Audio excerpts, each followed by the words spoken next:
It is okay to disagree. It is an American tradition to demonstrate and protest as long as it is done peacefully and with respect. And for anyone who is inconvenienced, we apologize, but we want to say thank you to you for being here. And for those who are voicing their dissent outside, it takes all of us to make a city possible.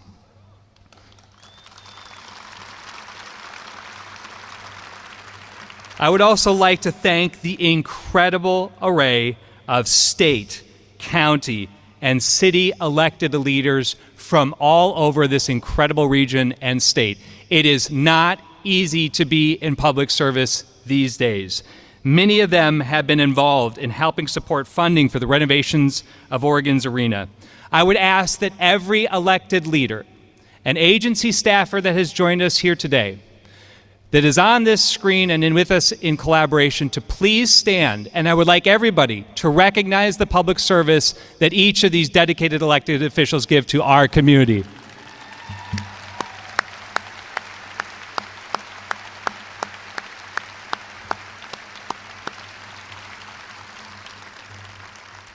So excited for our program today, and I want to give a special shout out to the Portland Trailblazers team.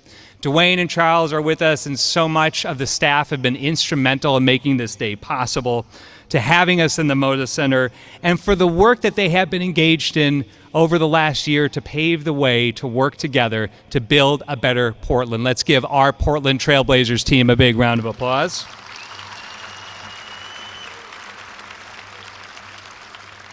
Speaking of the program, we have a little bit of an adjustment. You may have noticed that someone very special has joined us, and I'm thrilled to share with all of you that we have been joined by Governor Tina Kotek, who is in the house today. Let's give our governor a big round of applause, and you'll hear from her shortly. So before we get into the details of the program, I would like to acknowledge that Portland metro area rests on the traditional village sites of the tribes that are listed on the screen, along with many others who made their homes along the Columbia and Willamette rivers. We would like to take this moment and opportunity to acknowledge this history, to honor the region's Native American community, and to thank the original caretakers of this land. And with that, we would not be able to gather you all here today without the generous support of our sponsors. I would like to start by thanking our incredible presenting sponsor, U.S. Bank. Let's give it up for U.S. Bank and Annette Reed, who you'll hear from shortly. And our innovation sponsor, you may have heard of them, a little startup university, a little south of here, but really all over the state, Oregon State University, in partnership with the OSU Foundation. If you don't know this about OSU, they make an extraordinary impact across Oregon.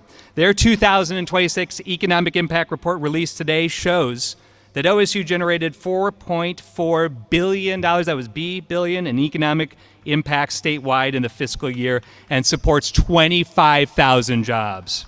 In the Portland year, OSU generated $378 million in impact and over 1,000 jobs. And we'll hear from OSU's new head football coach, who is guaranteed nonstop forever wins, Jamarcus Shepard, later in the program. Let's raise our big orange foam fingers and celebrate OSU. Of course, our host, the Trailblazers, we thank you again. Our digital sponsor, Comcast, and our patron sponsors, Alaska Airlines, Brown & Brown, Chevron, Northwest Natural, the Oregonian Media Group, Pacific Power, and Relay Resources. Let's give it up to all of our patron sponsors. Many of them you'll see circulating around the arena. And our event sponsors, Hoffman Construction's in the house, Lyft, and Stoll Reeve. Let's give it up to our event sponsors. A little bit of housekeeping before we get going. First, Relay Resources is one of our sponsors, and they are providing various accessibility services throughout our event. So please ask a member of our staff if you would like more information. Second, you can scan the QR code shown on the Jumbotron. That's right, I said it's on the Jumbo. That's pretty cool. That's a big QR code. That's on the screen above, and follow along. Lastly, to all of our members in the media that are here with us today, we appreciate you joining us. For those of you in the audience, this event is being streamed across several of our local media partners. We also appreciate the work of journalists that show up each and every day and shine a light on the important issues. If you would all take a moment to acknowledge the incredible work of our journalistic corps that's here with us today. And now it is my pleasure to introduce our presenting sponsor, U.S. Bank. Nanette Reed is the business banking regional executive for the West region and has more than 20 years of experience in commercial banking.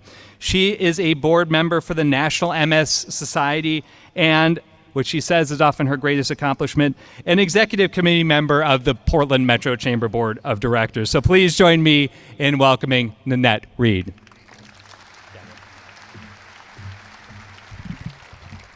Thank you, Andrew. Good afternoon, and thank you to the Portland Metro Chamber for bringing us together today. It is a privilege to help kick off this year's annual meeting and to be in a room with so many leaders who care deeply about the future of this region. U.S. Bank's roots in Portland go back to 1891, and for me, that connection is personal. I've been with U.S. Bank for more than 30 years and started my career when the bank was headquartered here in Portland. So it means a great deal to me to be here today in a city that has shaped our history and my own. Today, U.S. Bank is the largest bank in the region with more than 60 branches, 2,720 employees, and nearly 500,000 customers across the Portland metro area. We continue to invest in Portland's future and in communities across Oregon. In recent years, U.S. Bank has invested more than $27 million to modernize local branches.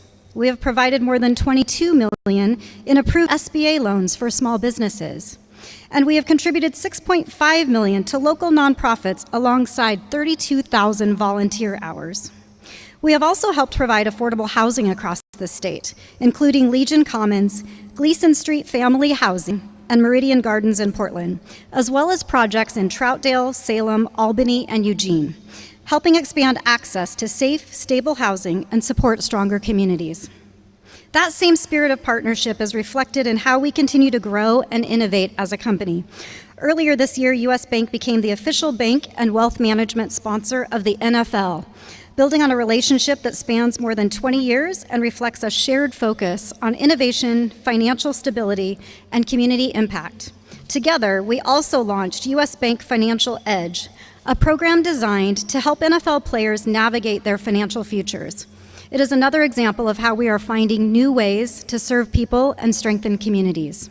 That's why U.S. Bank is proud to be the presenting sponsor of the 2026 annual meeting, Portland's preeminent forum for advancing a shared vision for a stronger, more vibrant city.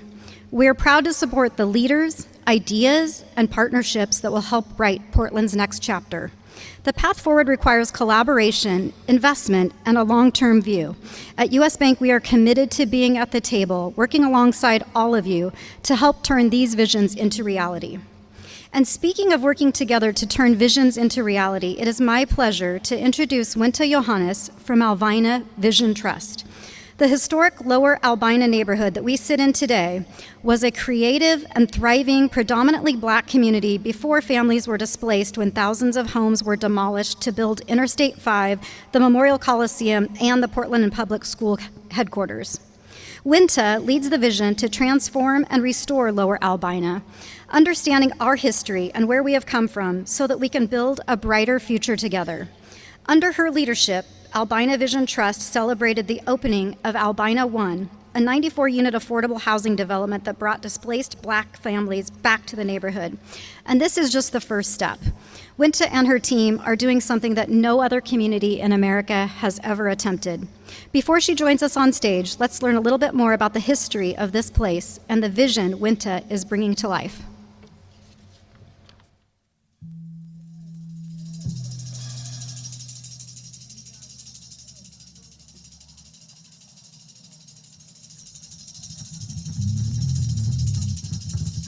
This is the day the Lord has made. Rejoice and be glad. This is Reclamation Day, Restoration Day, Rerouting Day. Don't tell us what we can't do.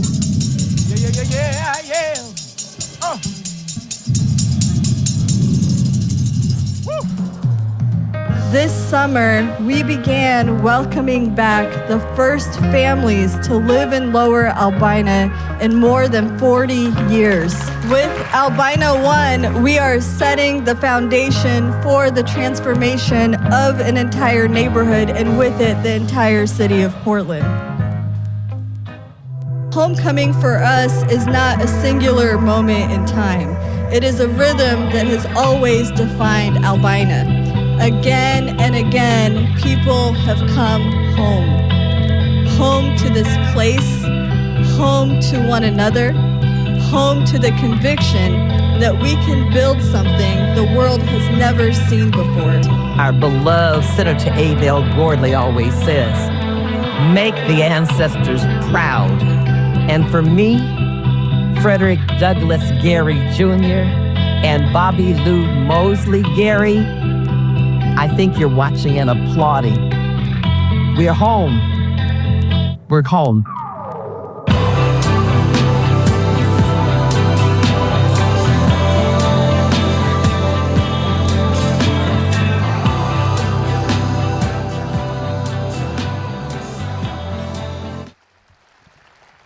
Good afternoon. It is my honor today to welcome you to Albina. As you just saw, the legacy of this district is both tactile and spiritual. It is here that we have felt the bone-deep joy of homecoming. And it is here that we have heard the blast of the wrecking ball and sat in the silence of a community scattered to the wind. Here in Lower Albina, the struggle for permanence has been hard fought.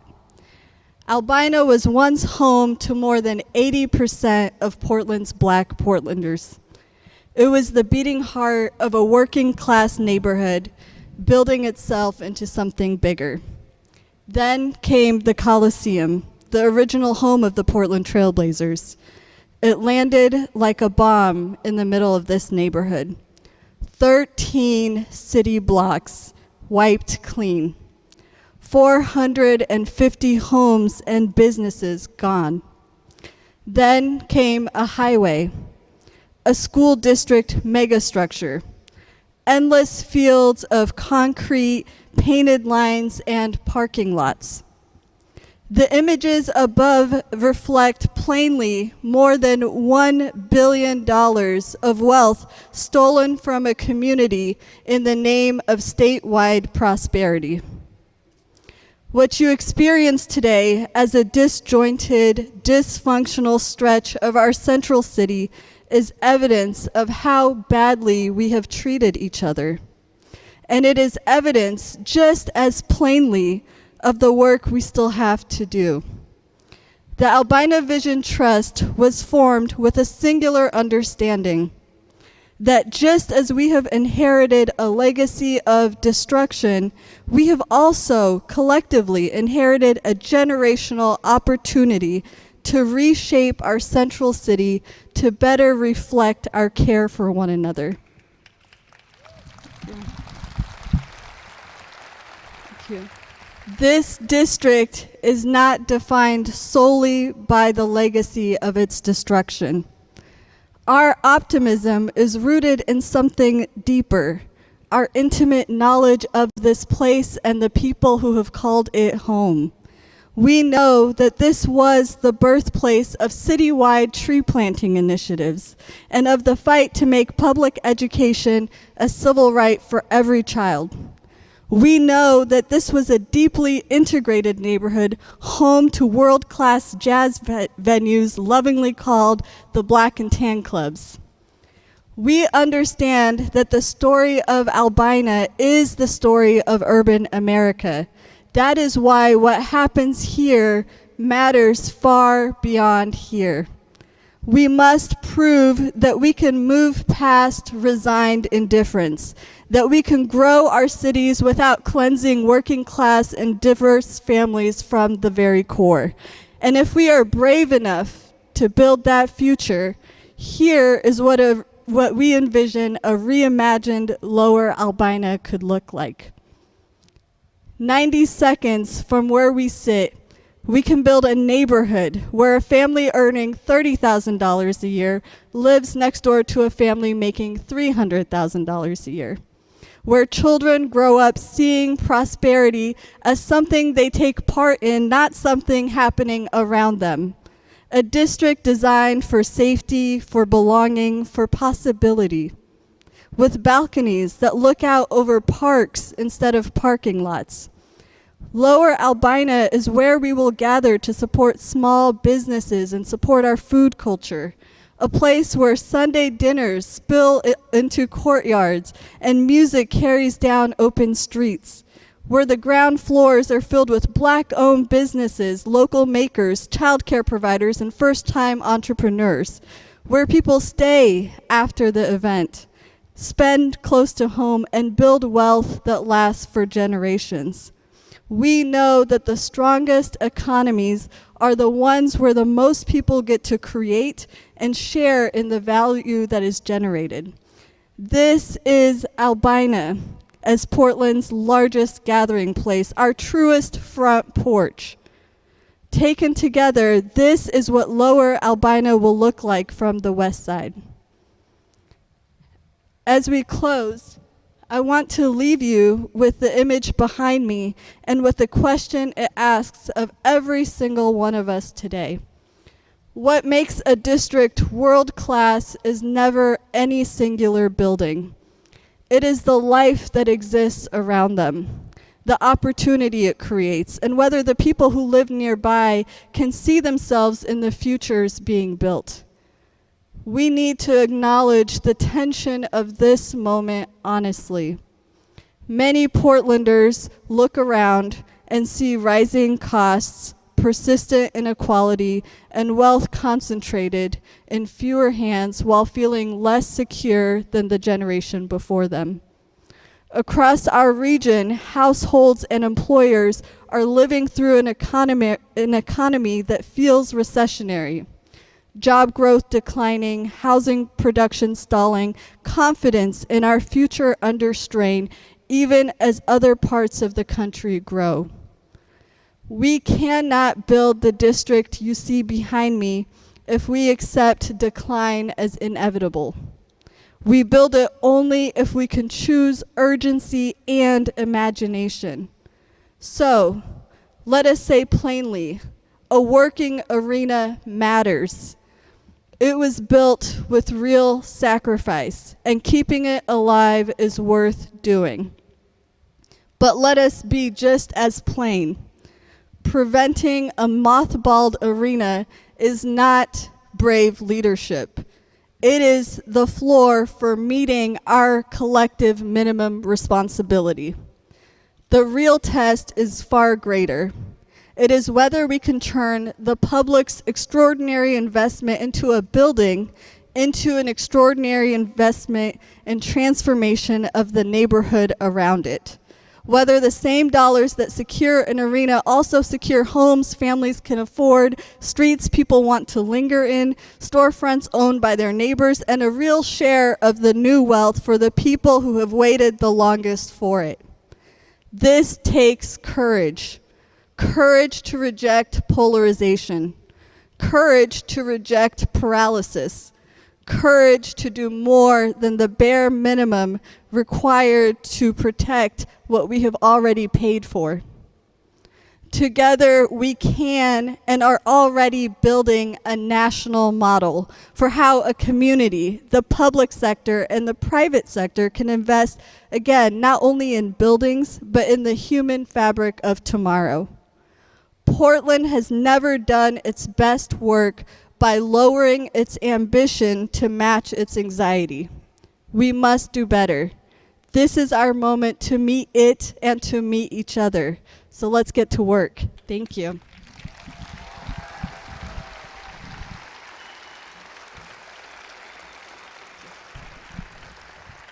With that, I'll welcome my friend Andrew back to the stage.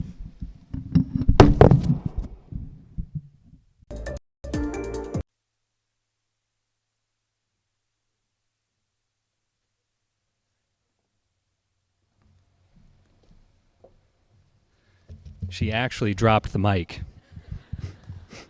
In a real sense of the word and in the literal and figurative sense. One more time, please join me in recognizing Winta Albina Vision Trust. The arena is the floor of our ambition, and we should be as inspired by their work as we are motivated to get behind what is happening here now. And I hope people remember that after this day and after the votes are taken at the city and the county, that we need to stand up consistently for our friends in this neighborhood. And the Portland Metro Chamber stands 100% behind Albina Vision Trust. Thank you.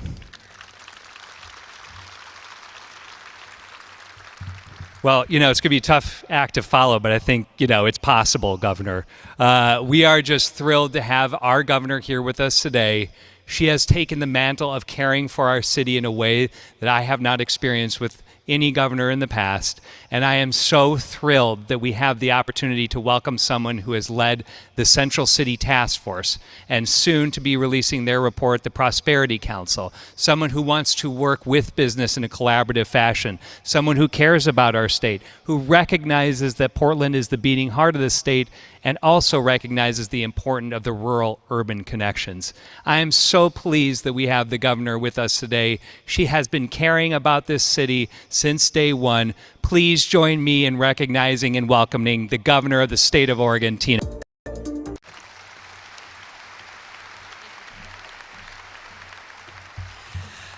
Well, good afternoon, Portland Metro Chamber. How we doing? I know we're all here because we want to be down and be this really cool, be on the court. I'm a little mad at Andrew because I don't have the flames from the fire games beside me. If you haven't been to a fire game yet, please go. It's absolutely amazing. Really happy to be here today. I'm going to be brief, but I have 3 messages for everyone. First of all, thank you. Thank you all for your leadership, your commitment to this city. It is not easy every day to show up and run a business or support a city that is in its renaissance when things in the past have been easier. But what I've seen from the Portland Metro Chamber and all of you is that you are committed to the city. You are committed to what Portland is and can be. And I just want you to know, as your governor, I'm going to be 100% behind you every step of the way, as I have been since day one, because as Portland rises, Oregon rises. As Oregon rises, Portland rises. So thank you for everything you're doing.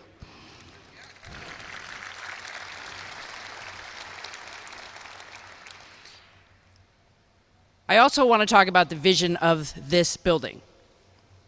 And I really am thrilled by the leadership of Albina Vision Trust. And I want to thank Winta and her entire team for that amazing presentation. Thank you.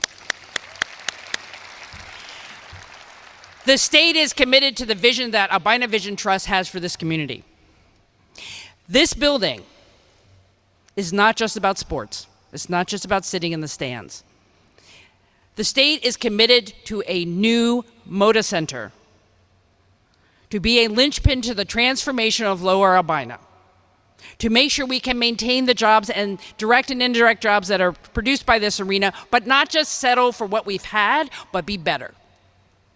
So we can have the types of competitions here, the teams we need to have, and the economic activity that will be created in Lower Albina when we modernize Moda with the state, the city, and the county coming together with all of your help. We can do this. We should do it. And I want to thank everyone who is stepping up to be part of this conversation. And to everyone who might have a differing opinion and has concerns about where we are, it is important to get your thoughts out there. Debate is important, but we cannot just settle as debate as the end product. We have to seal the deal. We have to make sure we get the best possible arrangement for this city in a public arena to build economic activity in our city and our state for the next 3 decades. And we're going to do that. Am I right?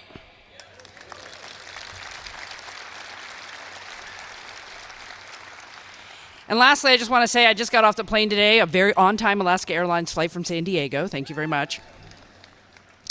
I spent the last 48 hours in San Diego at the Bio International Conference, which is a massive convention of tens of thousands of people from around the world who come to talk about bioscience and life sciences.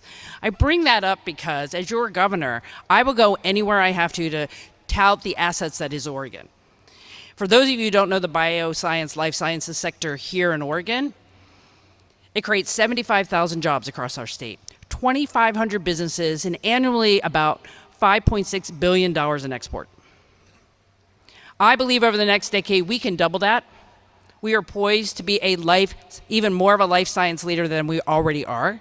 And I want to thank Phil and Penny Knight for their investments at OHSU, at the Knight Cancer Institute, their commitment at the University of Oregon for accelerating research into new development and new lines of things that will help people. I want to thank Oregon State University and their investment with their supercomputing center. We have assets here in our state that make us a place that can grow in life sciences. And I was down in San Diego. We were at the convention. We were competing with other states. I was on a couple panels. I want to thank the Oregon Life Sciences Association. This is what it means to push Oregon out there and say, we have what it takes to grow. We have what it takes to create more jobs, and we can do advanced manufacturing and innovation and creativity better than anybody else in this country, and I want your support for that. We have to grow in our state. Because at the end of the day, it is about good paying jobs, families who can afford their basics, living in a community that recognizes who they are and welcomes them in.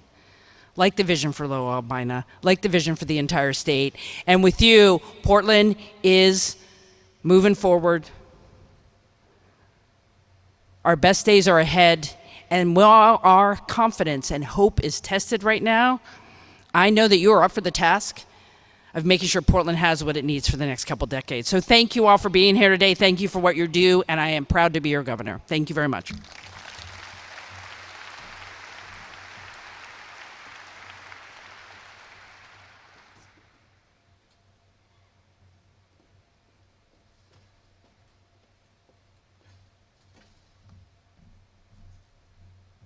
It's a super long walk and a really creaky staircase, just so you know.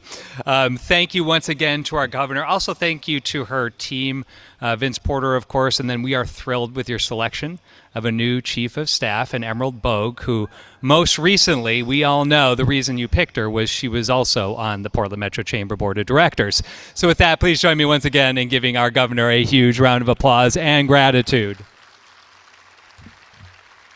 All right, now it is my honor to welcome the new owner of the Blazers to the stage.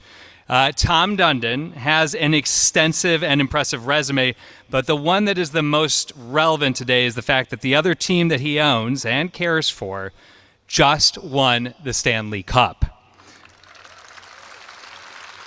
Tom has a clear track record of not just building but transforming developments into neighborhoods centered around sports, and he understands that arenas are more than just what's happening on the inside, but what happens all around by using the power of sports and entertainment to bring people together, leveraging the incredible spillover effect that happens in arenas around a modernized facility. So with that, please join me in giving Tom Dundon a warm Portland welcome.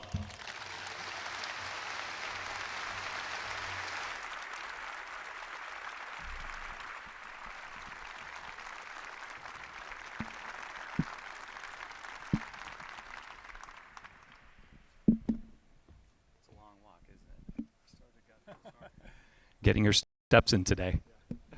Okay, so Tom, I want to thank you, of course, and your team for hosting us. It's so appreciated. And most importantly, for investing in Portland, $4.25 billion, and for the entire ownership group that signed up. We appreciate that. Now, I'm not a seasoned reporter, but we have a few of them in the room here today, so promise me you'll go easy on me. And if there's anything you want to say to just welcome everybody to the room, please lead off bat. Yeah, no, thanks for having me. And I didn't have $4 billion, so I have a group of partners that did it with me. Wonderful. And just a note, there's something that you and I share in common. You're now, of course, a two-time team owner. I also own one non-transferable share in the Green Bay Packers, which is a 0.00003 percentage ownership group. So I just want to let you know that off the bat. It's good to be with you. So I think one of the important things that we do is sort of get to know you. Obviously, that's an important part. We want to have a relationship with you. You're a business owner. This is the business community. You're also joined by incredible elected leaders here today. City, county, the House, the Senate, the governor.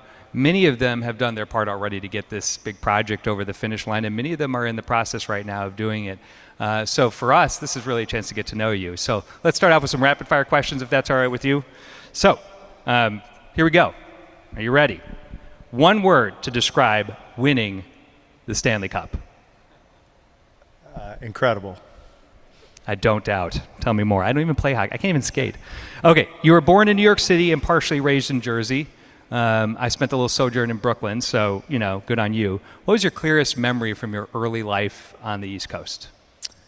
That's a good question. So, when I was really little, I lived in New Jersey, but we went up to Brooklyn where my family was, and so you'd go and they had... What neighborhood? Flatbush Avenue. So 2-3 Bergen Stop on Flatbush Avenue is where I lived. So, I don't know much other than Flatbush Avenue, but I remember everything. There was nobody on the streets. Everything was shut down, like on Sundays, I guess, or whatever. So we'd play stickball or whatever on the streets. That's what I remember from that. And then the U.S. hockey team won the gold medal when I was like 9 years old, when I lived in New Jersey, and so that's kind of my vivid memory of kind of growing up. Miracle on Ice, Lake Placid. Yeah, pretty good. It was an incredible day. If you haven't been there, it's an incredible place to visit too. Okay, when you were little, what did you want to be when you grew up? That's a good question. I think like a pilot or something. I don't really remember. I didn't. We're thinking like Tom Cruise, like Top Gun style, or no? Okay, I think not just that. like fly a plane, because I'd never been on a plane, and I wanted to play sports, but I was no good. So, but yeah, I think if I could have chosen, it would have been like a shortstop or something for a professional team. But that wasn't in the cards. One day we can all dream, right? Yeah. Okay, so Portland's known for being a food city. Favorite food here, or favorite restaurant, or favorite food vibe that you're getting from the city? So I like Italian food, and so every time we're Shield. What's that place? Nostrana. It's really good. No doubt. Yeah, is that a good one here? Is that considered good here? You will not argue any argument from me. There you go. You got some Nostrana fans. So, okay. How do you kick back? How do you relax? Do you relax? Yeah, so it's not my favorite part of life. I'd rather be doing stuff. But and it sounds totally corny, but like, I love my wife. She's my best buddy. I got a bunch of kids. How many kids? So, 5. Whew, I got 3, and I'm like, well, I'm drowning. Yeah. Yeah, I don't do the hard parts, but I do the fun parts. So yeah, that's kind of like what I like to do. Fantastic. Okay, so let's move on. Let's get a little bit more serious. Let's dive into some questions. I think there's going to be genuine questions by business leaders, community leaders about this specific issue. So I'm going to read this one out for you. So let's address the sort of elephant in the room, and considering the size of the room, it's a pretty big elephant. You stated that the current deal outlined by the state, which was done here in the most recent short session, if it's executed, you'll keep the team here. And the local process is happening right now. It's playing out live in this moment by the city and the county. And one of the top criticisms of the deal is that you aren't personally contributing to the capital stack, which, that's the question out there. I find it a little misleading, since you just put together the investor group. We talked about $4.25 billion for the team, and most of the dollars that our various public partners are committing to this are in some ways generated by the players' salaries here, by the ticket fees and the things and the activities that are happening here in the center. But nonetheless, can you address that question about why not contribute directly to the capital stack? Sure. So look, I think given the age of the arena, the normal thing to do would be to build a new arena. And so when we looked at it, it felt like what other markets are doing and where they're getting tax money to do that was going to be something that would be difficult to achieve here. And so we thought the easier way to sort of solve the problem was take these dollars that are generated here. When you charge an incremental fee on a ticket, we're really just paying it. So we are investing in it, because if you didn't charge that money on the ticket, we would charge more for the ticket. Like, supply and demand works pretty well. And obviously there's lots of places that don't have taxes at the same rate. So if you charge people taxes and invest it back into the thing that helps generate the money. Relative to the market, other places, it's a huge investment. So I think everybody can characterize things however they want. I don't see it the same way, but I'm not trying to get people to agree or disagree with me. I just know it feels like we're making a pretty big investment by staying here and paying these tax rates and agreeing to these fees for dollars that go back into the building. It's not that we're taking the money, so. Totally. Yeah, in the sense, like what we're talking about here is in the absence of the activity here, there are no funds to pay for the renovation. And so therefore, the private activity we're generating is truly, the contribution here is keeping this team here and paying for the capital stack through the activities generated here, which I think makes a ton of sense to most people. So thank you for answering that. So let's go on to the thing that I think everybody wants you to perfectly predict with absolute clarity. So you can't, there's no way to evade this question. Yeah. So you currently own 2 major sports franchises, the Hurricanes and the NHL, and now the Blazers, and you took the team all the way. Okay, in terms of the NHL team. So this is your first year owning the team. You've got a new head coach. So what is your long-term vision for the Blazers franchise, and when should we schedule our organic ticker tape parade? Yeah. By the way, it turns out scheduling parades is a lot of work. Like, I had no idea. So in hockey, it took 8 years, and I thought we had chances prior to that. It seems like the position, when we get here, the team's in whatever position it's in, and it's in probably a better position than way better than when I took over the hockey team. They've got a bunch of assets. We have some good players. There's been 8 different winners in basketball the last 8 years, so it's not as if there's one way to do it. So I think today they're fairly competitive and probably one thing away from having expectations of having a good chance to play in parades. But what I don't think we'll have is sort of what they went through for a few years, where, sounds terrible, they were trying to lose a little bit, and I'm not doing that. So if we'll try to win. So we're a lot better off. So that means it took 8 years in Carolina. It's 4 here. The 7 years that we didn't win were the worst. When the losing happened, when the season's over, it crushes me, and I'd like not to do that too often. Agreed. So we'll just have to win a championship every year. Is that good with everybody here? Yeah. Okay. All right. Fair enough. Okay. So let's the intensity of sports, I think, can a lot of times be compared with the intensity of politics. So let's talk about Portland politics. And we have people who have stood up and served in public office and done hard things. Many of them are with us in the room today. And you have operated in multiple states, right? You've worked with different governments, different elected officials. So give us a sense and address the cultural differences as it relates to business. What can we learn from the other places that you've operated in about something we can take back here to Portland that we could do that would work well here? Yeah, so I'm not into politics at all. Like, I just leave that to other people. I think just in general, you want to create an environment of growth and competition and innovation, and that's the job. So I don't have any advice on how to do it. It's not mine, but it seems like they're trying. I like your mayor a lot. I like your governor a lot. So is he here? He's here, front row. Mayor Wilson's here. Governor Kotek's here. I mean, I think the people I've met are nice people that care, and there are some constraints around here that you got to find a way around so you can get to growing. Get to growing, just like the governor asked us to do. Yes, governor, we will do that. Okay, so you have about 1,000 people that are here today. They're public, private, nonprofit, academic, it's everybody. Public employers, community organizations, university, media, everybody. What's your call to action to us? What does Portland need to be a major league city, not just for tomorrow, not just for the 2030 Women's Final Four, but for the next 50 years?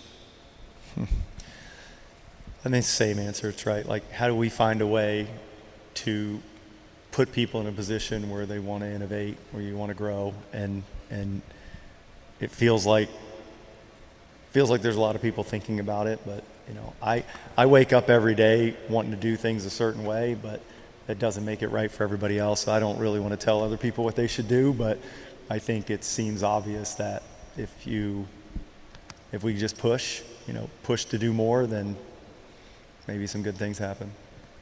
Well, this community pushes hard. It's had an incredible run of 30 years of prosperity, and it's had a few hard years. And I think we're sort of grappling with, what do we do now? That growth isn't just falling down on us, right? That we are struggling with how to compete, like the governor said. So I think those words are sage advice, because I think it is something that's going to be necessary to be a resilient community, to be a successful community.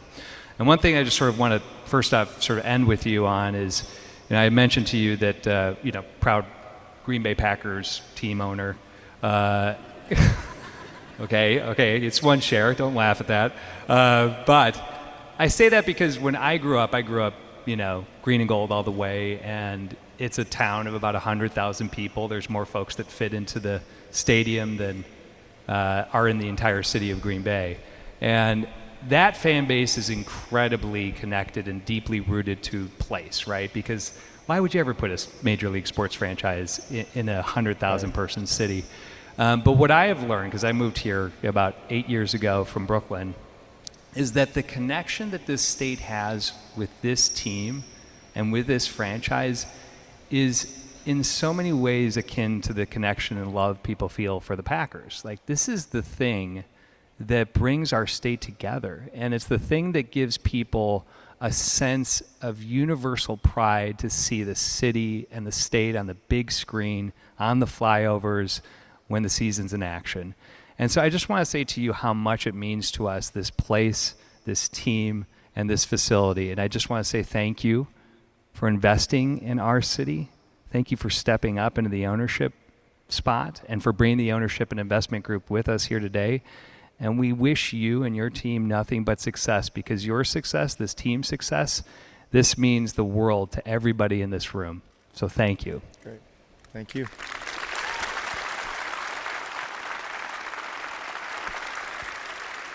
Ladies and gentlemen, this is our new owner. We need him to be successful because his success is our success. So let's all give one more big round of applause to Tom Dundon for joining us here today, to Dwayne Hankins, and the entire Blazers team.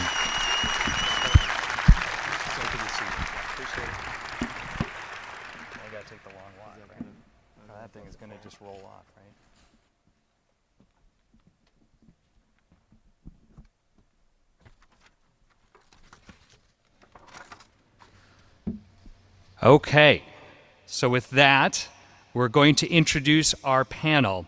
And I want to introduce the panel, but before I do, I want to acknowledge that there is a lot of progress already underway in Oregon's arena. And I mean that because you can look around the arena bowl here and you can see the Blazer banners hanging from the rafters. But Raj Sports and the Batal family have further cemented Portland's place as the epicenter of women's sports with their investment in the Portland Thorns, the biggest women's sports club, and now the Portland Fire. We have already set attendance records for an expansion team, and we are grateful for the Batals, for their entire team, for being here and for investing in our city and region. We're grateful for you and for everything that you will do for this city and this state. And now we have an esteemed panel of elected leaders, but first, I would like to especially thank Senate President Rob Wagner for sponsoring SB 1501, or the Oregon Arena Bill, during the 2026 legislative session. In his honor, and by the powers invested in the chamber, we proclaim this day, shortly before you all got in here, June 24th, as Senate President Rob Wagner Champion Day in Greater Portland forevermore, by giving him an absolutely real proclamation. So please join me in congratulating the Senate President on his new day. Now I'd like to introduce this incredible panel to talk about a publicly owned City of Portland asset, Oregon's Arena in Lower Albina, and the critical role that culture, sports, and entertainment play in building a thriving neighborhood and region. So please join me in welcoming Senate President Rob Wagner, Senator Kate Lieber, co-chair of the Ways and Means Committee, Multnomah County Chair Jessica Vega Peterson is in the house. And last but not least, Portland Mayor Keith Wilson. Please welcome them. How are we on? Hello. Thank you, Andrew. Thank you, everyone, for coming here today. I just want to note that John Isaac said this was supposed to be an organic politician or an organic conversation for 30 minutes with 4 politicians. So I'm just hoping none of you have dinner reservations. We'll try to keep this really just kind of conversational a little bit. I wanted to first start by truly thanking Andrew and your team. As was mentioned earlier, we all feel this, that Portland is the beating heart of the state of Oregon, and they've been out there with those paddles in the emergency room trying to shock that heart back into shape. And so Andrew, if people could give Andrew Hone and his entire staff and team a huge, huge thank you. So when we think about the Moda Center and we think about what it is to have quality of life in the state of Oregon, I want to talk a little bit about the reason why the Oregon State Legislature, why I was particularly interested and partnered with my incredible Senator Kate Lieber here, why we wanted to step up in a 35-day session and provide a great bill that provides a framework and also $365 million of potential bond funding to be able to put as an anchor investment into what is going to be the next generation of an incredible arena. As a little bit of context, the state of Oregon has between $2 and $3 billion that we have as general obligation or lottery funding, lottery bonding, that we get the opportunity to go out, and there's billions of dollars that come in terms of requests. And that money goes out to courthouses. It goes out to rural water projects. It goes out to housing all across the state. And the other thing that it does is we strategically invest in economic development. And what our attitude was this last legislative session and previous sessions was leave no one behind. We made investments after COVID, make sure the Oregon Shakespeare Festival down in Ashland was functioning. We made sure that folks out in Pendleton with the Roundup, we made sure the Union County Fairground had water so that they could have 4-H and that they could have their local rodeo. And when we're talking about the essential economic development at the heart of the beating center of the city for the state of Oregon, for me it was a no-brainer that we came together to be able to structure legislation to make sure that the economic development of the Portland metro region is thriving, and that means making sure that this Moda Center is next generation incredible. So thank you first, Kate, for everything you did in partnership as well. The last thing I'll say, and then I'll hand it over for folks, and to kind of just reflect a little bit, one more thing on just maybe something you don't see every day. And that was coming out of this legislative session, it wasn't just Democrats from Portland that were supportive of this legislation, of our bill.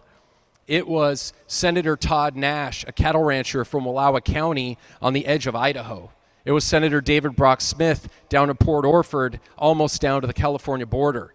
It was, again, Lou Frederick, and it was Casey Jama and others, but it was all 4 corners of Oregon that came together to understand that economic development and cultural enrichment were important, and that means this level of investment. So, Senator Lieber, I was wondering if you could take it over and just share a little bit your thoughts on, why did you feel so strongly about this, and where do you see us going from here? Thank you. Thanks, Rob. I really appreciate it. I think it's on.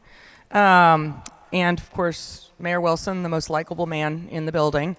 And of course, our county commissioner here. Chair. I just saw this a little bit as a no-brainer. We've got to do economic development. And I always say there's 3 things to economic development. The fastest way to economic development is keep what you have. The second fastest way is grow what you have. And then I think the third fastest way is figure out what we want to be as a state. We can't be everything to everybody, but this fits squarely within keep what you have. I mean, it's estimated about $670 million of economic development that they brought that last year into this region. If this ownership group is able to get a modernized arena, they are going to bring in more than that because they're going to have more shows, more monster trucks, Benson Boone back, maybe Taylor Swift, I don't know. But we can't get these productions without modernizing this. I mean, do you know how many like trucks it takes to put on some of these productions? It's kind of crazy. And so we can't be no longer a flyover, right? We've got to at least be in the conversation, and that was the real reason that I was very supportive of this bill going forward. And we could turn it over, County Commission Chair Jessica Vega Peterson. What's your why in terms of the investment?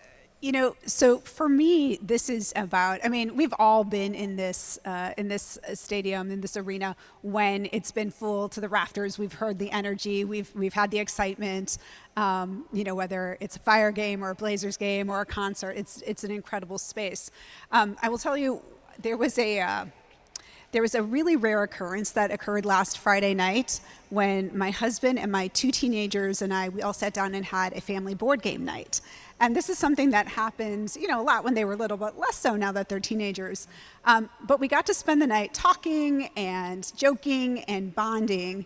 And that was a really precious time for me. And I think when we think about our post-pandemic society, and the opportunities that we have that we need to come together, to be in community, to, you know, how often do you all get to come together like this for your, you know, for your organization?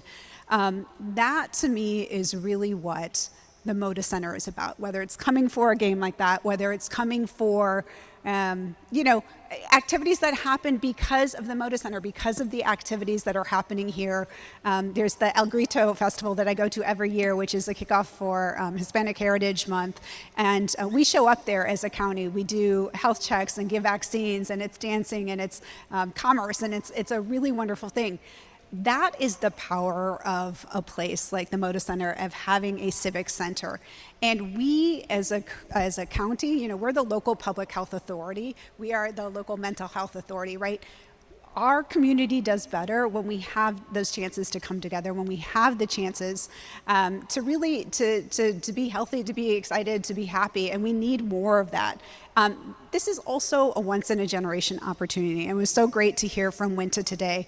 The work that AVT is doing, the work that 1803 is doing, these are really important partners for the county, right? We have this opportunity to invest in a renovation of the Moda Center, but also to be investing in this neighborhood, in this community, and who we are as a city, who we are as a county, and really lighting that way forward. And so for me, this is something that's so important for us to do. We want to do it the right way, right? We want to do it ensuring that there's going to be good jobs, that we're going to have good project labor agreements and community benefits agreements. That is important. I've heard that from my board members. That's important to me. It's important to legislators and city councilors. We want to do it in the right way, but it has to happen, and we've got to stand for it. So it was really great to work with the legislature to help the passage at the state level. Now it's our turn. Now the ball's in our court, and we've got to move it forward. And I'm glad to be working with the mayor and council president in order to make sure that happens. All right, Mr. Mayor, that's a setup. What's your why? What's your why? So, you know, I grew up really at this location, you know, this area. So my why is when you think about 1977, you know, I was in the parking lot with my friends just celebrating, and it became a part of the fabric of my life. And then I think about my first big arena concert. It was the Scorpions at the VMC with my friends. And then it was the Killers just a few years ago here. So this postage stamp is really my life. Now, I want to thank Senator Lieber, thank Senator Wagner, thank the Governor, Vince Porter, Chair, Commissioner Julie Brum-Edwards, Shannon Singleton. We worked really hard at the early part of the year, and we came together recognizing the importance, and we got something really big done. And I want to thank our state legislature, our commissioners and councilors who went down there and really talked about the bill and the importance. We did something amazing. We passed this bill in a matter of 2 months because everybody recognized the importance, But I also want to make sure, and I call out that, but we're slowing this down now. We expected to be doing construction this summer. So I want us to say we can't take our foot off the gas and overthink and overtalk the importance of this right now. This moment is important because our recovery, which it is taking hold, it's very fragile. And so I want to also say with a clarion call, we all got to come together right now and get this moving forward fast. Delay is only going to hurt and higher the cost. And so I want to talk about the celebration of us and you. You too were phenomenal. Chair, Sunday, long days. But we're bogging things down, and that's a concern I have for Portland, is we can dream really big, but it's difficult for us to go on offense. And this is the time for us really to get this very, very important thing done locally, regionally, and nationally to show people that we can do big things well in Portland.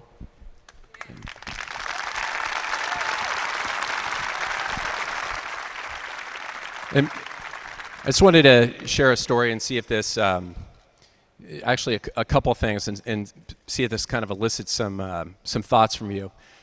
I get an opportunity in this job to travel around and meet a lot of my colleagues and counterparts, and people are sometimes surprised that some of my best friends are Republican Senate presidents from other states.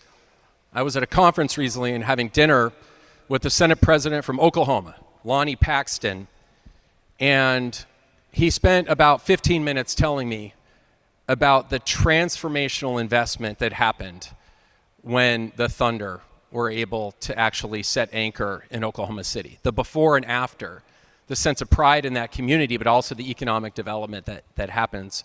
I juxtaposed that with my own lived experience. And that was, I was in graduate school in Washington, D.C. in the late 1990s. And it was a couple years after the now Washington Commanders decided to pull up stake from Southeast D.C. and move, Dan Snyder moved the team out to Maryland. And the devastation that happened with 170 acres of chain link fence in Southeast D.C. And you juxtapose those things. And the thing that I want folks to remember, and I'd love to bring folks in here on this, is that Dwayne and the Trailblazers organization, Rip City Management, what you were able to do in terms of advocacy and partnership with us to be able to educate our colleagues. I should say I saw several of my House colleagues here as well, and also the governor and her team who also stepped up. But to be able to come in and talk about what it is like to be an anchor tenant in a publicly owned arena. So I want to just make sure that people understand that this is a public asset right here, but it doesn't work without Rip City. It doesn't work without the pride of the Trailblazers. So if you can give hands up to Dwayne and everybody else that that helped us on advocacy as well. One more on this too is Speaker Fahey and I were talking this last week, and she was visiting her mom in the Midwest, and she lives in southern Illinois, and her mom is a huge Indiana Fever fan because Caitlin Clark went to Iowa. So of course her mom had to turn the game on. And as much as we talk about the Trailblazers in 42 nights a year and Rip City Management, I think one thing that gets lost, and it was when Speaker Fahey said, I was talking to my mom, and multiple times during the television broadcast they said, Portland, Oregon, it's the pinnacle of professional women's sports. Over and over and over. So we have to understand, without a working Trailblazers, without that anchor tenant, everything that we have, and Speaker Fahey came back and said, that's our brand. And you know what? That should be part of our brand too. So I just wanted to pull other thoughts in on, we love the Trailblazers. We need to keep the Trailblazers. We need a new Moda Center. We need Oregon's arena to thrive. But what do you feel about the Portland Fire right now? I mean, they're on fire. I love, they're amazing. And I just have to shout out Stacy Bork is my deputy chief of staff who's here. She may be the biggest Portland Fire fan in the city. But no, it's incredible. And that's the thing, we have so much potential in this moment with what's happening with women's sports, with the energy that we have here, whether it's the Thorns, the Fire, everything that's happened with the sports bra and that going national. So we have to build on this moment. And I do think that the point, though, about that this is this is the people's building. This is the people's arena. I think that gets lost in this conversation. This is an asset now for the city of Portland, right? We have a responsibility as governments to protect the public's investment in this facility, and that's part of this work. And again, like for Multnomah County, you know, the way that this city thrives, that this area, this community thrives, is important to the thriving of our entire county. So I will say that, like, the energy is okay. And another little personal thing, I grew up outside of Chicago, so I was in high school in the run in the early and mid 90s when the Bulls just dominated. Sorry, not sorry, Blazers. But so we're still bitter. So, yeah, I'm sorry. know, Some of us have really bad memories was, of sitting here for that. So, but it was electric, right? It was electric for that. And when we have an owner of the Blazers who like wants to get a championship, and we've got owners of the Fire who wants to get a championship, the electricity that would bring to Portland, Oregon is just unbeatable. And I think that's the goal that we want to have, and that's the energy we want to have, and that's something that we can all share. And again, brings us together as a community in an incredible way. 100%. Yeah, I mean, I just say, look, every generation inherits buildings, right? They inherit bridges and parks and things that have to be maintained. And when you talk about it as a public asset, you know, we worked really hard on the bill that the state got through to really put taxpayer protections in that bill. I mean, we won't sell bonds unless we get a 20-year lease. We won't sell bonds unless we get the city and the county to put in a share, to have a shared responsibility around this arena. And we really, really tried to balance that, the stewardship of taxpayer money with transparency. We did it in the open. I think that's what's happening now. I think that the city and the county are going to go through a process that they should be transparent. We are looking out for taxpayers' dollars. But the fact of the matter is that we're going to have to invest in the building we own, whether we have an anchor tenant or not. And so investing, there you can clap. That's right. And that's really the issue. And the issue is that it's not worth the risk. And we know that the Blazers being here help keep the Fire here. We know that making sure that this arena is an ongoing, profitable thing helps get Benson Boone here and helps get Andrea Botticelli and the Munster trucks. Don't forget the Munster trucks. So it is our responsibility to continue to stewardship this building, just like it is when we invest in bridges and invest in parks and invest in libraries and firehouses and all of the things that it's so important for us as a public to invest in. And I would like to say I have attended a monster truck rally here in this building. Yeah, me too. They're just amazing. No, that's awesome. My kids loved it. Want to talk about some of the dreams that we have for the building. So I had the pleasure of walking the grounds with Tom and kind of envisioning what would this look like if it were a world-class state-of-the-art. And right where you're at right now and just above your seating, just imagine that area being knocked out. And like most of the arenas today, you have the ability to go and get your hot dog, your popcorn, or your beer, and you're able to orient as you walk around the arena. I can't even tell you how many times I've walked around the arena wondering where I'm at, where's my seat. But the solution to that is to knock it out and bring everybody on the concourse so they're watching the game and you're orienting at the same time you're talking with friends. So your seat is an important place, but all of these wonderful wayfinding and places for you to get together and gather with your friends. So I want you to know they envision such a remarkable stadium. And when you think about that, that's the draw that we've been wanting, both regionally, nationally, but internationally. Where the money comes in is I really want to thank, again, the investment you're putting in Portland is in for less than a quarter of the overall capital spend for the project, which is really important for us.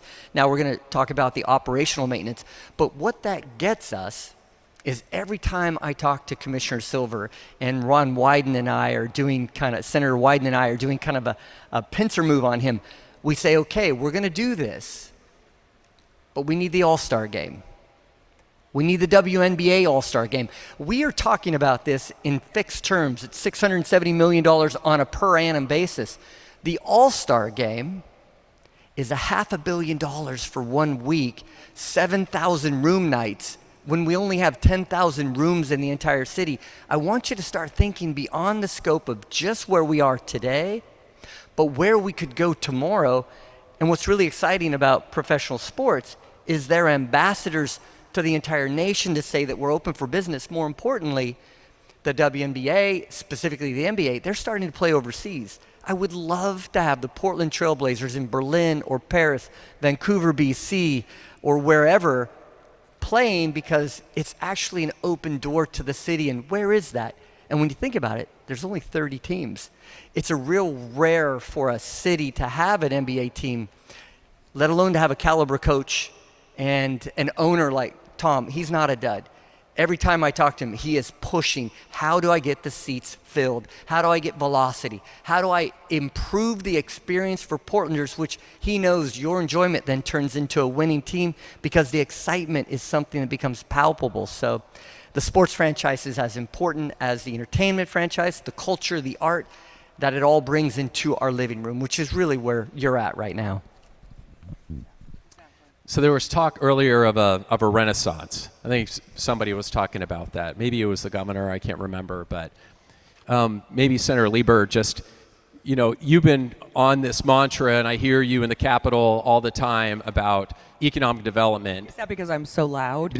No, it's you're persistent. Most people can hear me. Yeah, but you know, when I think about our conversations that I've had and other people on the legislative level, you know, across the entire region in terms of economic development. Can you say just a little bit more about what you think in terms of jobs here, but then also how this plays in and braids into the fabric of what we see across the entire region?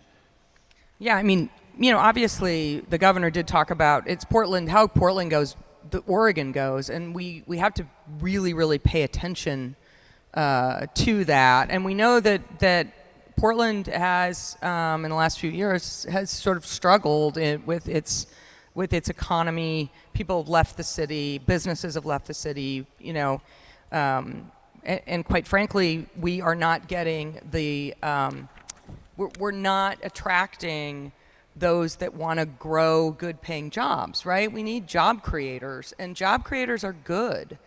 The only way that we are going to be able to get out of our economic problem in our budgets is to grow jobs. That's how you do it. And we cannot cut up the pie any smaller. We have to grow the pie. We have a lot of, like, every single person up there deals with a budget, right? And we have a lot of constraints on that budget, and we have a lot of people who want us to pay for a lot of things. But there's just no way to do it until we start really understanding that it's people like everybody in this room who are job creators, who allow us to be able to spend money on the things that help communities thrive. And we need to keep doing that. And so if we lose this, the economic realities, the downturn that it would take, would be really, really devastating. And I don't say that as, I know that we need to invest more in a whole variety of things, right? I mean, that's, I think, what's happening with you see the protesting around this. We get that we've got to make these investments, but we can only make these investments if we have a strong business community who are growing jobs on a sort of a daily basis and help the Oregon economy get stronger. With a couple minutes left, I want to see if Commissioner Vega-Peterson or Mayor Wilson wanted to share a little bit more about your vision going forward as well. Yeah, I mean, so right now the conversation is happening at the local level, right? This week my board had our first public conversation. I want to give a shout out. I see Commissioner Singleton here. I think Commissioner Jones-Dixon is here. Thanks everybody who's attending on the here. But we had our first public conversation about it yesterday, and there were really genuine and important questions that were asked about what the plans are for this, what are we paying for. But the one thing that is, and the concern that knowing that we are in tougher budget times, like I've been on the board for now 10 years. This was the toughest budget we ever had, and we're looking ahead, and we're going to have more tough budget years coming up. But the thing is, we are not going to be able to Band-Aid our way out of our budget situation. As the senator said, we're only going to be able to get out of it if our economy thrives, if we have more economic activity. That is exactly what this investment is about. The opportunities, I'll go back to what is happening here in the whole lower Albina neighborhood. The opportunities that we have in this district, in this community specifically, are incredible, and we need to seize the moment and capitalize on it. So we do need to ask the right questions and make sure we have the right information and make sure this deal is done in the right way. And we can't afford to let this opportunity go by. We need to make sure that we are generating this. So I will say that the dollars that the county is considering for this, a lot of them are coming out of what we're currently using to pay off the Oregon Convention Center renovation bonds. That is something that the Multnomah County Board at one time did, and when those bonds are done, we're going to be, we want to direct some of that money to this project in the same way. And so I have colleagues who are asking, like, what is the county getting out of this specifically? What are we getting out of this specifically? It is the same thing we are currently getting out of the Oregon Convention Center bonds, right? We are getting the economic activity that happens every time a convention is there, the hotel room nights, the visits to restaurants. The opportunity for small businesses to grow and develop in this area is really important, and I don't want us to lose sight of this as we're digging into the details, keeping in mind the big opportunity and the bigger picture with this. All right, Mr. Mayor, how can we help you right now? Well, vision and help. So the vision for this neighborhood, I think, was pretty outlined well by Winta. You know, this is a very important neighborhood. And so we can't let it go. We should be going all in. But they're already doing the work in the 1803 with the grain silos and reconnecting with the water and the opportunity for economic development in this area. What do we need to do? Have you been downtown lately? Especially on the weekends. You know, it's really vibrant. It's really popping. I always talk to every one of you when I meet you, and I want to know what's your year-over-year sales, May versus last May. And I'll ask you, many of you know I do it because I want to know what's the temperature. I need the temperature check. Your revenue is critical for you to be able to earn income on the revenue so we can start building Portland back. The business license taxes, income taxes, the business income tax for you, property taxes. You know, we're starting to see vacancy rates in our downtown core fall. You know, my vision and what I need from you is just to continue to go all in. I was with our community economic development service area yesterday, and we keep saying, when's that next catalytic investment in Portland going to happen? Everybody's waiting. Who's it going to be? But let's go back to this place. We have to get this done well. It has to be fair for both all Portlanders, for you and your businesses. It has to be fair for Tom. It's difficult. The negotiations, they're not proceeding at the pace we need to be proceeding. And that sense of urgency is being lacked right now, and that's what concerns me. So I would simply say, you're here today, which I think this is an incredible convening at the Moda Center. I would ask that you just continue to go on and message to your community members the importance of this investment right now, right here, is important for us to get it done and to move on to the next one, whether it's the PSU Performing Arts Center or the Keller or whatever it is. We need to move forward fast. I'm really anxious in us working together to get this done quickly, get it done well, so everybody wins, which is our goal, but I really want us to focus on moving forward fast now. Thanks, Mr. Mayor. I think we're coming up, huge applause. Coming up against time, but I wanted to share a final story, and it's sort of a bookend story, and that is probably like so many of you, you're thinking about what is it like to want to move to a new place, or why would you want to stay in a place? And for me, I was 3 years old. My dad had never lived outside the city of Los Angeles. He went to UCLA and met my mom there. The joke was that he followed Bill Walton to Portland. We moved up here, and it was Blazer Mania. It was the mid-1970s. And Larry Steele, whose a banner is hanging here, actually, his son Ryan and I were childhood friends. He was the coach of the other third grade basketball team. So my dad likes to say that he coached with Larry Steele in third grade. When I think about that story and then bookend it with this one, I was a a college dropout, overeducated kid from the suburbs here, went east to college. I came back. I started taking classes part-time at Portland State University. And there's my Vikings. When I graduated here in 1997, this was a new arena, and our graduation speaker was the President of the United States, Bill Clinton.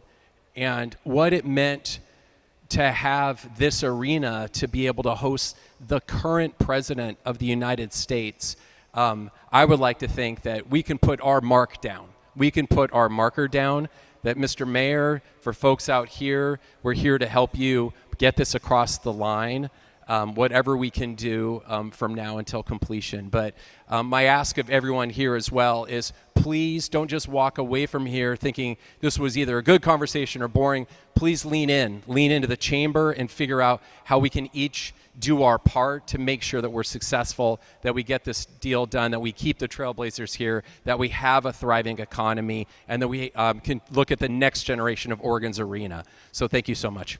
Thank you, Andrew. Thank you to the Portland Metro Chamber. Thank you all.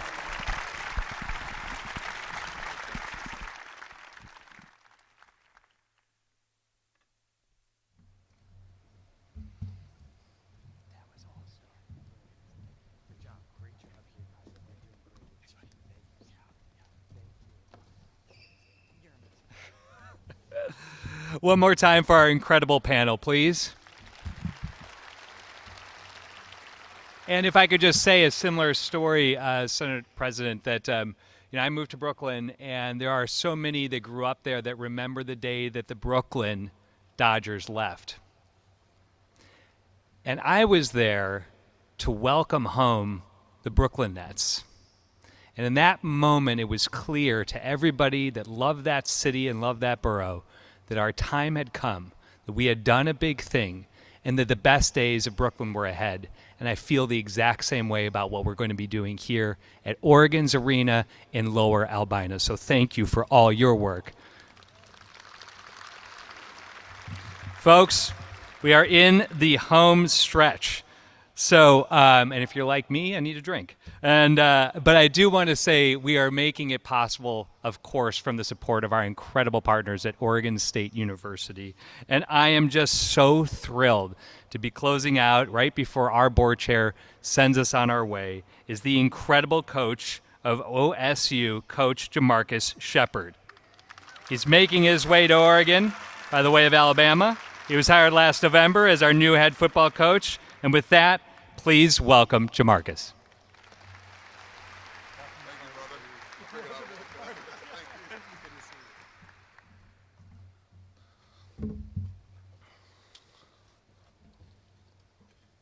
All right. I honestly don't think I need this microphone right now. I think I actually speak a little bit louder than you do. People hear me all the time walking down the halls. So the first thing I'd like to do is have everybody go ahead and stand up. I know y'all been sitting in those seats for a minute. You've been standing up. Hey, just like a coach, got to have you do something. All right, try to create a little bit of excitement with you all. Look, my man's stretching in the middle right there. All right, yawning as well. All right, and I want you guys to go ahead and give an applause for Oregon right there. All right, how about that? That's beautiful. All right, I appreciate that. Go ahead and have a seat. Got your legs stretched out. Gave everybody a chance to kind of get back woken up. Now I can go home and I can tell my wife that I got a standing ovation. So thank you all for that. I appreciate that wholeheartedly. You know what? Being here today with you all, I wanted to make sure that I brought a message to you that came from my heart, that also sort of displayed what you're getting out of the head football coach at the land-grant university here in our state of Oregon. And it really starts with what I tell my players. What do you want? So I actually enjoyed the folks who, had some comments to say during our panels time there. Some of the folks who were outside, I really enjoyed them because obviously they're saying what they want. And I'm asking you all, what do you want? And I say to them, you can't make me want what I don't want. You can't dangle something in front of my face and all of a sudden I just want it. So I asked them, what do you want? What do you want out of your life? I'm asking you all, what do you want out of your businesses? What do you want with your family? What do you want in your relationships with your children? Stop waking up like it was an accident. And what do you want? Figure it out. And once you figure out what you want, wake up every single day going after it. People ask me, Coach Shepard, why do you speak with so much passion? Why do you speak with so much intensity? It's because I'm talking about my life. Guys, I went to bed hungry. I was afraid at times to go on the streets of my city. They say, Shep, you grew up without a father. You grew up without your mom at times. I said, look, I'm going to stop being a victim and I'm going to be a victor. We want the Moda Center right here, right? We want to continue to develop the Moda Center. I tell my players, winners win and losers lose. Portland, we're winners. Oregon, we're winners. This community is filled with a bunch of winners. And there's a ton of winners right here sitting in front of me. And when I think about Oregon State University and how it parallels with the city right now and what we're working towards with the Moda Center, I think about how we are going to launch the Pac-12 here on July 1st. It's going to be exciting for the new Pac-12 to be back going.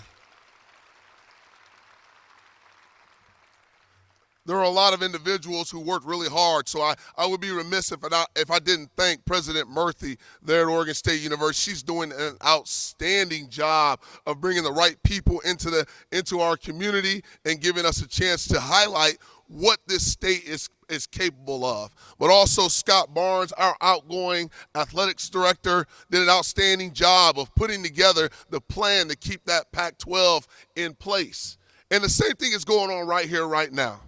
As business leaders and community members here in Portland, you're making sure that the Moda Center is somewhere that's a hub for this ritualistic experience that people have when they come in here and they stand and cheer. But they also get a hot dog and some popcorn and spill stuff all over the place. And some people lose their kids. But that's part of the experience. All right? I'll tell you what, I wanted to talk to you about 3 really important times in collegiate athletics. The first one being the creation of the NCAA. It provided some structure for college sports, and especially in a time when injuries and things of that nature were a problem, and they needed a solution. And the NCAA came in and provided that structure. The second most important time was the adoption of Title IX. That to me was an opportunity for women to engage in athletics at the collegiate level in a way that's unprecedented.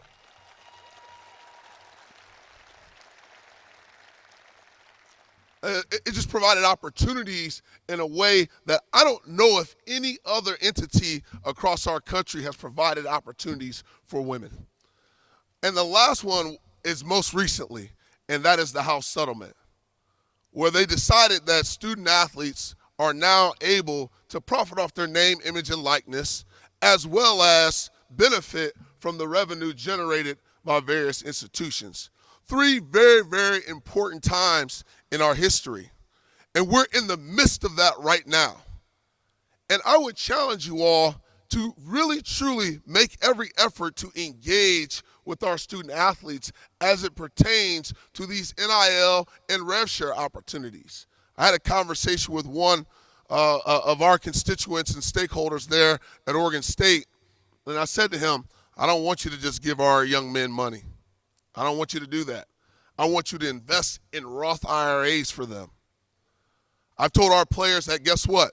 You will get a bonus by reading the book, Rich Dad, Poor Dad. We're finding ways to really push the envelope. We have young men on our team that I've been a part of who are currently paying the tuition of their brothers so that they can go to school there at Oregon State University.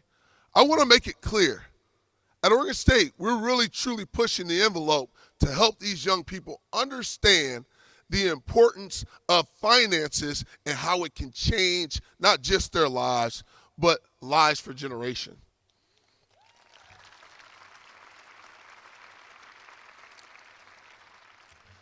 The dean of our engineering department, Dean Masters, he and I are working together right now to bridge the gap between athletics and academics. I actually went to college on a full-ride academic scholarship, not on an athletic scholarship. I actually never even planned to play football or run track, and eventually graduated with my master's degree with a 4.0 GPA. So the importance of education has always been there for me. Well, I shouldn't say that. I had a grandmother. I think right now, if I didn't talk about academics, she would reach her hands from the heavens and smack the taste out of my mouth. And so academics have always been important to me and continue to be. And right now, Dean Masters and I are working on an opportunity where our student athletes who are receiving rev share and whatnot can partner with some of our athletes, and some of our students in the engineering department who are currently have ideas that could potentially produce revenue for them. So this is opportunity to really bridge that gap between athletics and academics. When you think of Oregon State, a lot of people think about academics, athletics, and then the campus life. But I think this, Oregon State plays a much larger role driving Oregon's economy, okay? As Oregon State's land-grant university, Oregon State serves every county in the state, every county, through research, workforce development, and community partnerships. The university helps prepare the next generation of engineers, business leaders, healthcare professionals, educators, entrepreneurs who power Oregon's industries. Oregon State is also a major engine for innovation. Research in agriculture, forestry, marine science, technology, and sustainability creates new businesses, supports existing industries, and helps communities solve real-world challenges. Just as important, Oregon State athletics brings visibility, tourism, and economic activity to local businesses throughout the region. Every game day supports hotels, restaurants, realtors, and even jobs. At its core, Oregon State strengthens Oregon's economy for developing talent, advancing innovation, and creating opportunities across the state. The investment we make in Oregon State is an investment in Oregon's future. I just want to tell you, I have no business being up here with all these illustrious individuals who came up prior to me. But I want to tell you this, as a young man who grew up in the Midwest, the Pacific Northwest keeps calling me back. We won the last Pac-12 championship. I don't see why we can't win the next one.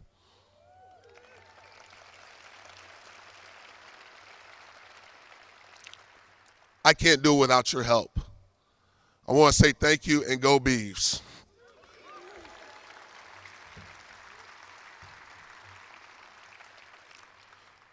Before I walk off the stage, I would like you all to join me in welcoming Michael Liu.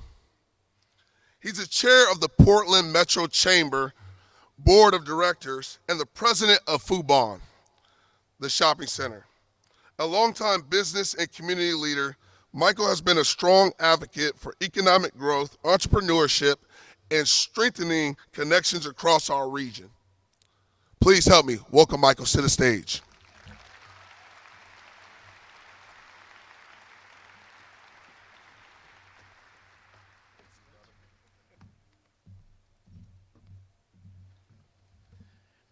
Thanks, Coach Shepard, for firing up the crowd for me to get my closing remarks here. And go Bees.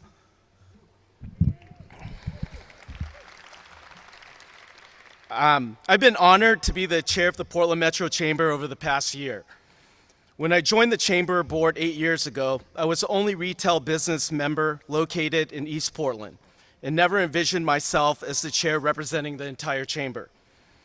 As I served in various roles at the chamber, I've been incredibly proud to be part of an organization that has the back of business, no matter what the size or industry.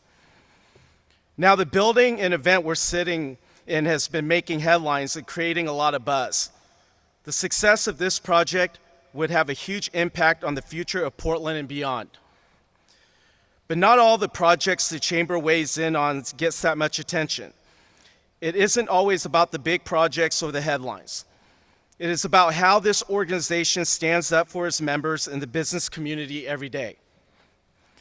The chamber has made a difference in our community by supporting not just big business, but also standing up for the small mom and pop businesses that are the backbone of our neighborhoods. As I reflect on the past year, I want to talk about one of those projects. This project will have a significant impact on my family's business, Fubon Shopping Center, and many other immigrant-owned businesses along 82nd Avenue in East Portland. For those of you who may not be aware, 82nd Avenue has been going through a massive transformation, with the Portland Bureau of Transportation taking responsibility for the corridor. On top of that, there's a major TriMet transit project with ambitious goals for the future of 82nd Avenue.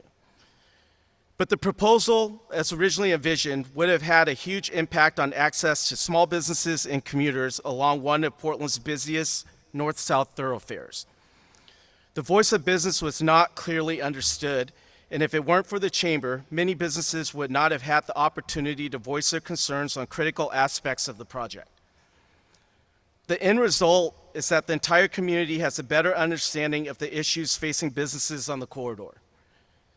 Our concerns were heard, and the process slowed down so the potential impacts could be more thoroughly studied. That created the opportunity for a better conversation about how we can improve transit without losing the businesses that help make 82nd what it is today. Transit improvements are important, but so are the immigrant-owned, family-run businesses that help drive our local economy. Businesses wanted to be heard, and the chamber provided the forum to have those hard discussions. And that is exactly what is possible when the public and private sectors come together. From 82nd Avenue project to the development of the Lower Albina to Oregon's Arena. These are examples that prove business community can help get things done that are good for business and good for Portland. These things don't have to be mutually exclusive. It can be both. We can have it all here in Portland. As my tenure comes to an end this month, I would like to thank my fellow chamber members who continue to support and invest in small businesses like mine. It is what makes Portland a small business town. The Portland Metro Chamber is at its best when it brings together people who may not always agree, but who are willing to sit at the same table and work toward a better future for our region. I also want to reassure you that the Chamber is in good hands. I'm proud to hand off the reins to fellow small business owner Liz Fuller from Guard Communications. And last, but by no means least, I would like to thank the staff of the Chamber. I've seen firsthand how dedicated the staff of the Chamber, Downtown Clean and Safe, and Partners in Diversity are for the future of our city, region, and state. Please join me in thanking them for all the work they do on our behalf.